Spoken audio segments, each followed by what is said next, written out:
Sandbar is real. Sa inyong dalawa. TJ tsaka si Dre Dre. Siyempre dito ako sa Sandbar. Sa First Island Hopping. Kita niyan guys. Yeah, perfect. So we're in the middle of the island. Yeah. Something real.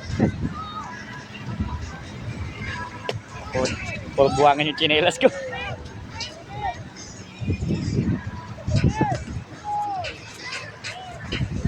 So yun. So napakaganda. Sulit na sulit. Nice view.